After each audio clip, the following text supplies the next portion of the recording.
We start 120, Kuf Chaf, Amud Aleph. Today we're supposed to be doing Kuf Chaf Aleph. We're in the second to the bottom line.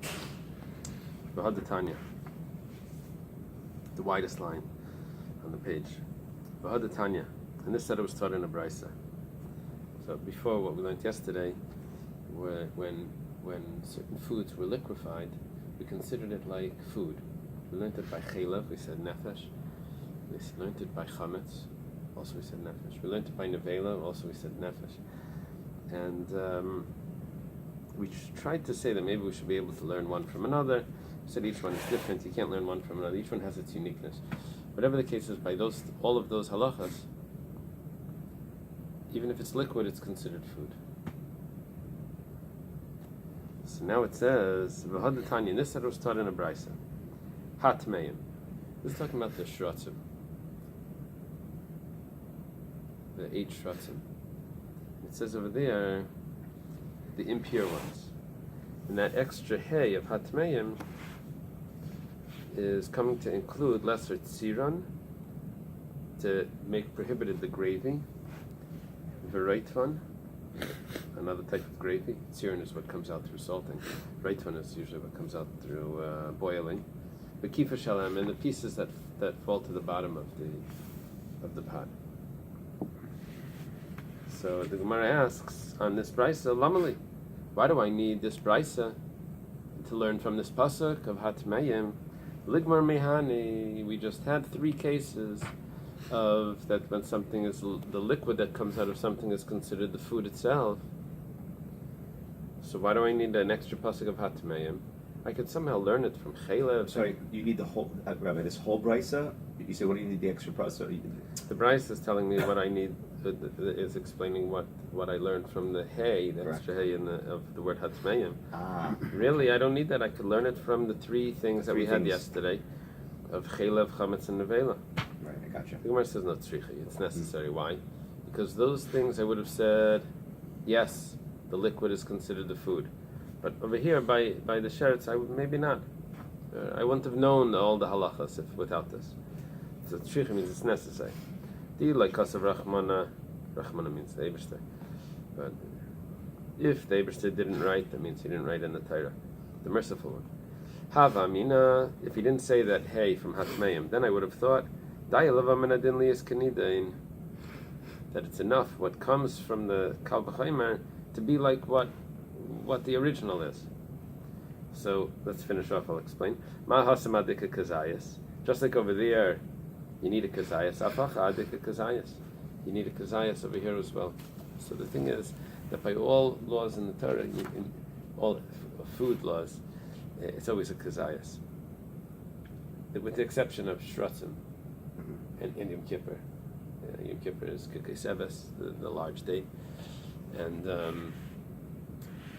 shratzim, it's even the size of a bean. It becomes tummy, it gives off a tummy even the size of a bean. So shratzim has an extra law that doesn't apply, that an extra chumrah, that the shear is smaller. And you wouldn't have been able to learn that without the brisa. So I wouldn't have been able to learn that from chaylev, chametz, and nevela. Because over there it all would have been kazayas.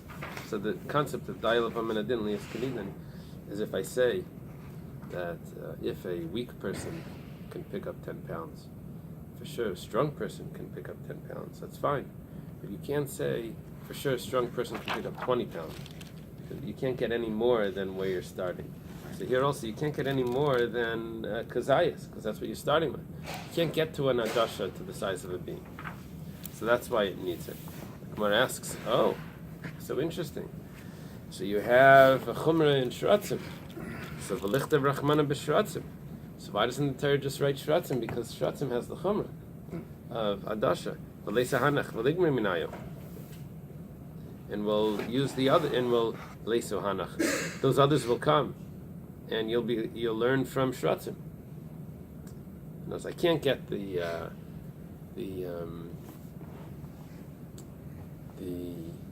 adasha size out of the other ones, but now if I write shratzim, so I would know. Kal v'chaymer from shratzim. It's not exactly the kal v'chaymer, but it's like the kal v'chaymer. Okay. And that will that by the other ones, which is chelev, nevela, and chametz, that the liquid is also the prohibited part, the moisture that comes out. Gemara says no, you can't do that. I wouldn't have been able to do that because the shratzim have a chumrah.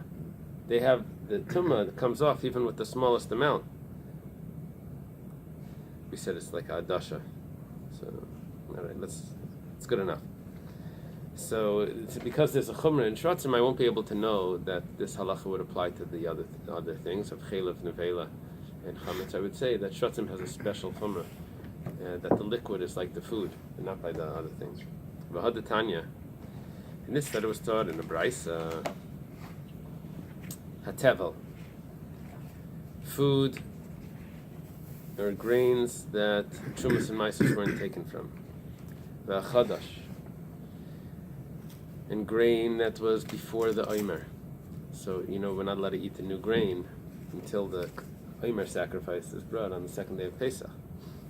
V'hekdesh, and if someone sanctifies food, v'hashvius, and food that grew in the seventh year, v'hakalayim, and a forbidden mixture in a vineyard. So all of those things you're not allowed to eat. So kula and all of them, mashkena yetzmem k'maisim. The liquid that comes out of them is exactly like the original food itself. So the Gemara asks me, Nolan, where do you know this from? How come it doesn't mention like Arla? Can I have Arla on the next page? Oh. Yeah, that's a valid point. Okay, so where do we know this from?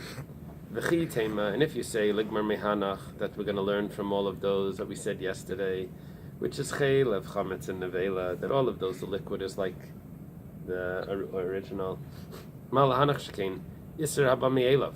On shratzim, you're talking about the 4 animals? The 8, right? Huh? The 8, yeah. Not bugs. The 4 that are listed in the Torah. The 8. It refers to 8 animals, shratzim? Yeah, it's not bugs. Then It's like a certain kind of squirrel, I think Stein says, and a weasel. Yeah, that they give off tumah when they're dead. Size of a lentil. Right, the size of a lentil. I said a bean. The size of a lentil, a dasha. Thank you. So, if you're going to say that we're going to learn tevel, chadash, hekdesh, shvius, and kalayim, that the liquid is like the original from chelev, chametz, and nevela, ma'alahanach shekin iser haba me'elav havi. Teinach, okay. So before the teinach. Those chelev, thank you. Beautiful. The color in the camera. Those are prohibited, naturally prohibited. Chelev is naturally you didn't do anything to make it prohibited. Chametz, you didn't do anything to make it prohibited. It was chametz, and Pesach comes, it's prohibited. And then nevela also, it was a dead animal. That's nevela. That's what it is. Over here, we have certain things here that you made it prohibited by you pronouncing it hekdesh. You actually caused it. So how can we say that we're going to learn from those that the liquid is the same as the food? Over there, it's different. Over there, they're naturally prohibited. Not all the time. In the original state. Well, chelev. Nevela. Chelev, yes, but nevela, it was alive at one time. No, you can't be tummy but when you're it does. alive. You're only tummy when you're dead. Yeah, but when it's dead, it's well, I guess what he wants to say is that but if it's just nevela right, when it dies. But if it dies in the right way, it's not tummy. Right. What he wants to say is that once I make it hekdesh, now it's naturally hekdesh. But we're saying that you performed an act on it. You pronounced it hekdesh. You made it hekdesh. The animal dying is an act. Possibly, but it doesn't have to be like that. So those could be that they happen naturally, but it can't be hekdesh without anyone. Except for chelev, which is always. Right, but it can't be hekdesh without anyone making it hekdesh. So The Gemara now says, Teinach, it's good. Heichad de Isser Ba Mi'elav. But Heichad Lav Isser Ba Mi'elav Minolan. Some of these things actually do come on their own. For example, Tevel and Shavias and Chadash and Kalayim, those come on their own. It grew on its own. You just didn't fix it, or you didn't wait for the right time. But Hektish, that's where the big question is. So the Gemara answers that, in other words, we're asking, where do we know that the liquid that comes out of Hektish is just like Hektish? The Gemara answers, Gamrina and Mibikurim. We learn from the first fruits. The Gemara asks, Bikurim Kufayim Minalan. So where do you know the first fruits from? So it says, the Tani Rabbi Yosi. Rabbi Yosi says, Peri. It says in the pasuk, you'll bring from the first of the fruits of the land. Rabbi Yosi is usually Rabbi Yosi ben Chalafta. The only thing is that the Rashash edits this to say that it's not Rabbi Yosi, it's Rabbi Yosef. It's Rabbi Yosef, then it's I don't know what Rabbi Yosef's father's name is. Rabbi Yosef. We mentioned his father's name. Okay, it's a difference of a few hundred years. In the Rabbi Yosef ben Chalafta is a Talmud. Rabbi Yosef is an Amar. Is a friend of Rabbi. No, I only ask because one of them, their pronouncements are always correct. Yeah, Rabbi Yosef, Nimukaima, yeah. Very good. So the Gemara says, Peri atamevi. That fruits you bring, the atamevi mashka. But you're not allowed to bring the juice when you're bringing the first fruits. You don't bring cider. No, actually, that's a mistake because it's really only the 7 fruits of Israel. So, but you don't bring the fruits. You don't bring the juice of the fruits. Hevi anavim. Let's say you bring grapes and vidarchan and you squish them. Minayin. How do you know that that's acceptable? Talmud Leimer Tabi. You have a special pasuk that says you could bring that. You bring it. Okay, so we know that the juice of bikurim is also considered, at least by the grapes. We know that the juice is considered the food, that you could bring that as well. So we're going to learn also hektish from bikurim. The Gemara asks, Ikala mifrach, there is to refute. In other words, we're able to ask to refute this. Mala bikurim shkein torah v'anacha. Bikurim has special halachas, so you have to read a special paragraph when you bring the bikurim, and you also have to place it down in the Bais Hamikdash. Those are special halachas. By hektish, you don't have those halachas. The Gemara says, Elagamar mitruma. Rather, we're not going to learn from bikurim that has those special halachas. We're going to learn from truma. Automatically, what's the first question? Truma gufei minalan. But where do you know truma from?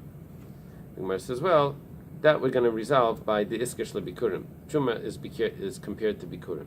So bikurim, I can't get from bikurim to hektish, but I can get from bikurim to truma, and then from truma I can get to hektish. And how is that? The Amar Mar, the master says, was taught truma siyadcha, the truma of your hand, Eily bikurim. This is referring to bikurim. So here I have the word truma being used for bikurim, which tells me that the halachas of bikurim apply also to truma. And since by truma I don't have the rule of reading a paragraph when I give it to the kohen and placing it down in the Bais Hamikdash when I give it to the kohen, that's only by bikurim. But nevertheless I know that the liquid of truma is considered the food. So now I can learn also to the liquid of hektish that it's also considered food. We have a problem. Whereas for truma, if someone eats truma, he has to pay an extra fifth, and there's also a death penalty from heaven. That's very strict. How are we going to be able to learn over to hektish? Elagamar mitarvayo. Rather, we're going to need to learn from both things together. Truma ubikurim. Can I ask you a quick question? If you have a chorus, why do you have to pay? Why do you have Not to also- chorus. No, it's not chorus. You right. have misa b'dei shemayim. Sorry, Right. misa b'dei shemayim. How come you also have to pay esrim on top of that? I'll tell you. The misa b'dei shemayim I think is only if it's done b'mezid, and the chaimesh is done b'shoigeg. Oh, So it's a different act. Okay. It's a different. That's a good point. So rather, Rashi points that out. Rashi mentions that. So Elagamar mitavai, we're going to learn from both of them together. Michuma bikurim. And if you learn from both of them together, So we think we're going to be able to resolve the issue that's unique to Truma, and we'll be able to learn Hektish as well. But the Gemara asks, you didn't resolve anything. Ma'ala Truma Bikurim shekein chayav alei misa v'chaimish. By Truma Bikurim you also chayav misa and chaimish. So the Gemara resolves this and says, Ela asimi Truma v'chad mehanach. Remember yesterday we had those three things that tell us that the liquid is just like the food. It's by chelev, nevela, and chametz. So we're going to take truma or bikurim. We're going to combine it with one of the others, and we'll say, well, look, by truma, it's like food. It's the liquid is like the food. By chelev and nevela, or any one of them, the liquid is like the food. So to hektish, liquid is like the food. Are you going to say that truma has misa and chaimesh? That's so strict. You can't compare anything to that. We'll say, yeah, but chelev doesn't, and it still has those halachas. So you see that that's not the determining factor. Isn't chelev kares? Oh, so we'll say but chelev has kares. So we'll go back to truma. We'll say truma isn't. So you say each one, and you'll be able to get it out from that. Okay. You can do this with either truma or bikurim.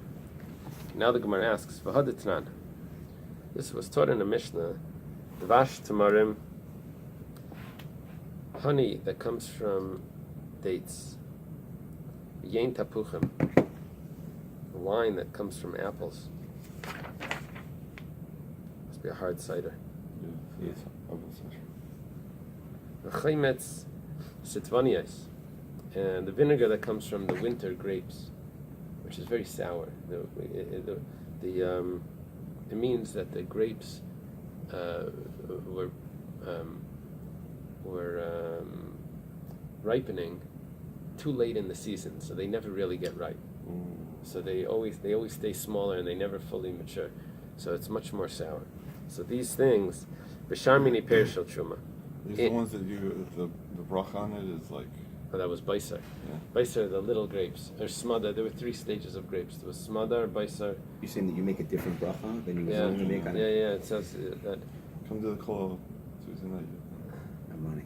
You want to know what bracha to make on the grapes. It doesn't mean the champagne grapes. The champagne grapes that are small, but they're fully ripe. You could feel that they're ripe. They're soft. Okay. And other fruits of truma. Rabbi Eliezer mechayev keren v'chaimish. Rabbi Eliezer says that if a person eats these or drinks these liquids, he has to pay keren v'chaimish. And Rabbi Shua paiter. Rabbi Shua says that you don't have to. In other words, this is interesting. A general machlaikas between Rabbi Eliezer and Rabbi Shua if the liquid is considered the fruit. We had all of these interesting things. We had all of these interesting things when it comes to prohibited foods, that the liquid that comes out of it is considered the food itself. But when it comes to truma and fruit juices, there's a machlekes Rabbi Eliezer and Rabbi Shua if the fruit juice is considered the fruit. If I'm not mistaken, the Gemara Brachas brings this to discuss the bracha on fruit juices. Rabbi Eliezer is always Rabbi Eliezer ben Hyrcanus. Is he basing it on Bais Shammai then?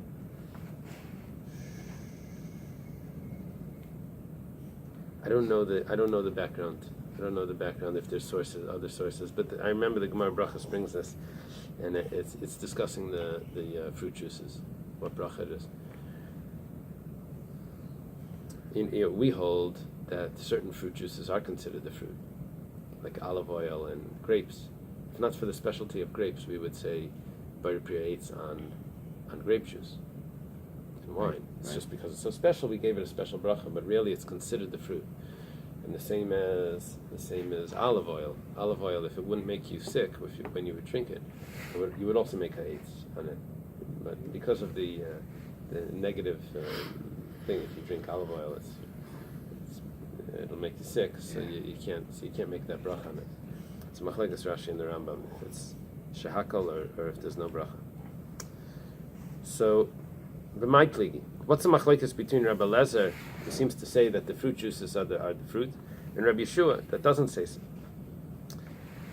Where it explains bidun minei v'kibasrei. You see, we learned from Bikurim. question is, what do we learn from Bikurim? So we learn from Bikurim to Truma.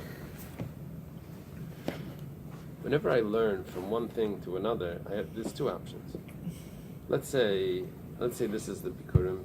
Let's say this is the Truma. Let's say this is the Bikurim. Now the laws of fruit juices are by Bikurim, that the fruit juices are considered the fruit. I only have certain things in Truma where the fruit juice is considered the fruit. But I only have certain things in Truma where this is so, because Truma is only originally grapes, olives, and grain. But the question is, if I would have other types of Truma, would I say that what I'm learning from Bikurim would go on to that as well? Rabbinic other Trumas. Would I say that would apply to there as well? Or do I say that no, I learn from Bikurim what's applicable to Truma, but I don't learn what's applicable to Bikurim in Truma. So it goes like this. Dun minei, I learn from it, uminei, and then again from it, and then again from Bikurim, so which means I learn everything from Bikurim. Or, dun minei, I learn from it, v'uki basrei, but I keep it as the laws of Truma are, without any additional Bikurim laws.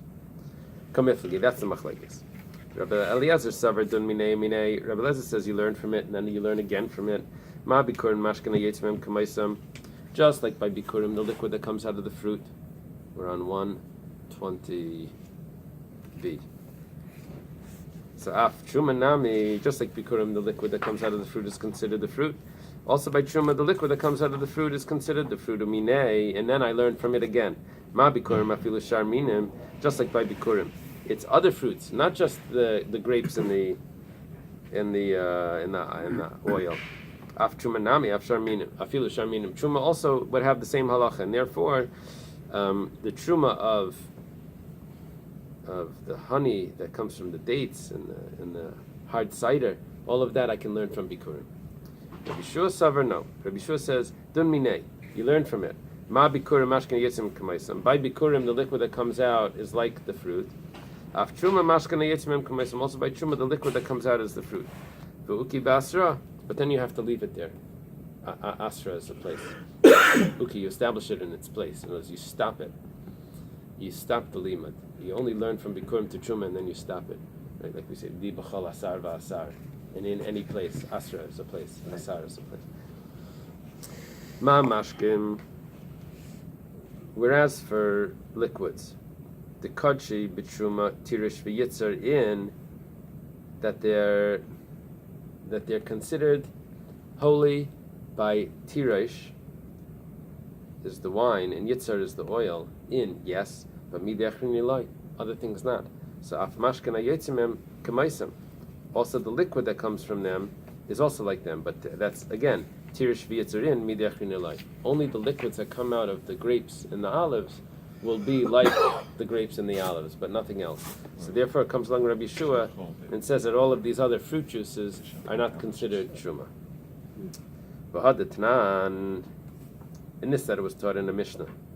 Ein mevi'im bikurim mashke ela yetzim min hazeisim min anavim. You're only allowed to bring bikurim, liquid, from what comes out of olives and grapes. Mani, whose opinion is that? Umar says that's not a problem. That's Rabbi Shua. That's the opinion of Rabbi Shua, like we just learned. But the only thing is, we learned Rabbi Shua by Truma. We didn't learn that Rabbi Shua says this by Bikurim. Rabbi Shua was talking about Truma, because since Truma is only on wine and oil and grain, so we said the liquid that comes out of the grapes and the olives, that's considered the food. But by Bikurim, that has much more things there, all of the 7 species. It should apply to the other things. So we didn't learn that before. So the Gemara explains like this: Da Amar Dun Minevu Kabasrei. He says we learn from Bikurim to Truma, and then we stop it. However, V'gamalu Bikurim Truma, we go back to Bikurim, and we say, what halachas did you get out of Bikurim for Truma? Only olives and grapes. Now we go back to Bikurim and we limit it to olives and grapes. That's why we say over here that you can only bring your Bikurim, your first fruits, from juices only wine and oil. And this that was taught in the Mishnah. Peretz, this is your what you said before. Let's see, you have let's say you have a tree that was planted, and within the first 3 years, you're not allowed to eat the fruits. So, what about the liquid that comes out of the fruits? Is that considered arla as well? So over here it says you don't get malchus for eating this liquid only if it's an olive or a grape. Mani, which opinion is this that says that it only applies, the liquids would only apply to olives and grapes? We say Rabbi Yeshua here. That's also the opinion of Rabbi Yeshua. The Amar Dun Mineva Kabasrei, that says that we learned from Bikurim to Truma, and then we go back to Bikurim and we say, what did we get to Truma? We only got olives and grapes. We got Malula Bikurim and Truma. Then we go back and we learn to Bikurim what we learned from Truma. And then we go ahead and we take the same word that it says by Bikurim, Peri, and it has that same word by Arla, Peri. So we learn that whatever laws applied to Bikurim, that also applies to Arla. So it's only, according to Rabbi Shua, only those two fruit juices that will be considered the fruit. Okay. This is a long discussion just about the juice that comes out of prohibited things, if it's considered the prohibition itself, if it's considered a food. Okay. It's just funny because we were learning that in Kolo, the Tuesday night. Oh yeah. Since Eily offer us some pictures.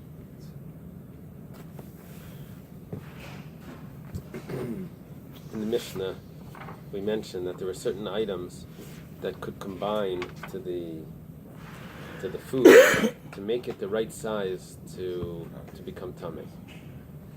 Now those items was the skin, the gravy, the kippah, which we said was spices, and now we have a ha'alal.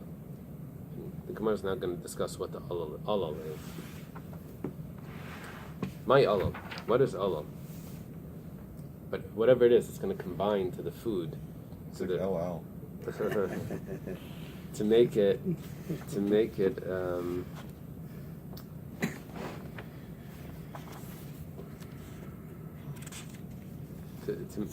the right size. So it's machlekes Rabbi Yochanan and Rish Lakish. Rabbi Yochanan says martika. Martika is some sort of vein, not a vein, a tendon that's in the neck that's very, very hard. It's white, and Rashi says it's called yabel. Or stiff neck, you get it from Rish Lakish Amar Basa Shepotasi Sakin.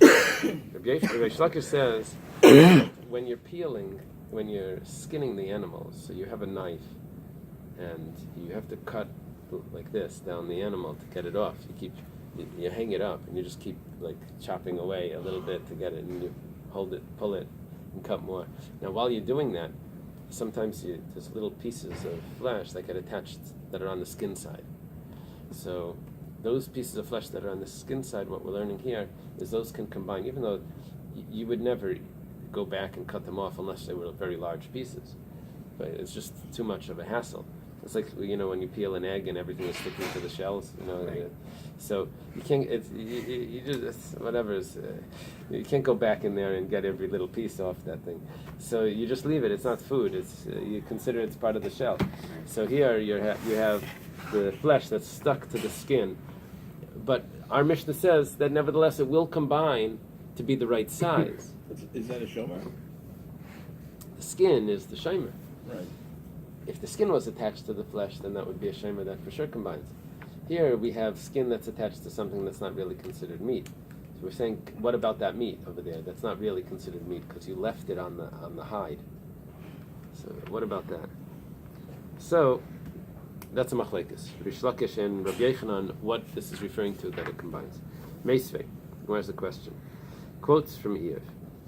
V'ulam atem teifli sheker reifi alil kolchem. This is, behold, you are compilers of falsehood. Witch doctors. No, it doesn't say witch doctors. It says doctors of Alil. Now, Alil is something that can never heal. Wow. And you're making believe like you can fix something that you really can't fix.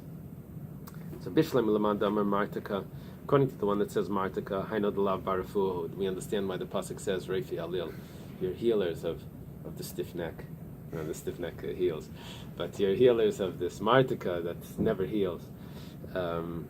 It's this could be a dead skin also in the neck or something like that. But according to the opinion of Rish Lakish that says that this is talking about flesh that's left on the hide, barafuahu, that could heal. You know, if you push it back, the skin gets cut, in a piece of flesh is attached to the hide. You push it back on with a bandage or something, it could regenerate. Isn't this a dead animal? That's what I'm saying. Yeah, but So we're talking about while it's alive. I'm Would thinking you the be same thing. What are we talking about? Doesn't make sense. while it's alive? Would you be Think of able this- to Yeah, get this sure. to heal? Of So course. of course flesh would go back, but for some reason this martika won't. This part on the neck won't heal. So we said, okay, we understand according to Rabbi Yochanan why the pasuk calls it something that doesn't heal, but according to Rish Lakish, that'll heal. So the Gemara explains, "Ba'al dekra dekuli amalei plig." You want to know what the word means in the pasuk? That everyone agrees that it means martika, means something that doesn't heal. But however, we have biblical Hebrew, and then we have Mishnaic Hebrew. In the biblical Hebrew, alal means that part of the neck. In Mishnaic Hebrew, it's ba'al demasnisin. That's a machlekes. Ki pligi ba'al demasnisin. What does it mean in the time of the Mishnah when they said the word alal? What does it mean then? Or they say this lady texts her daughter. She says, "Your Aunt Sally passed away." LOL. So the girl texts back, "What's so funny about that?" So she said, "Oh, I thought it meant lots of love." So things take on different meanings. Okay. Tashima. That's crazy. Come and listen. Rabbi Yehuda Aimer. Rabbi Yehuda says, "Ha'olol ha'mechunas." Now, this is actually the end of our Mishnah. In the Mishnah on 117, we quoted these things that will combine for Tumah, will create a size. And then the end of the Mishnah says, Rabbi Yehuda says, that the olol that we mentioned at the beginning, ha'mechunas, if it's gathered together, if it itself has a kazayas in one place, you're chayav for that itself. In other words, it could become tamei, and if you touch it, you'll become tamei. And if you go into the Bais Hamikdash, you're chayav for going into the Bais Hamikdash after receiving that tumah.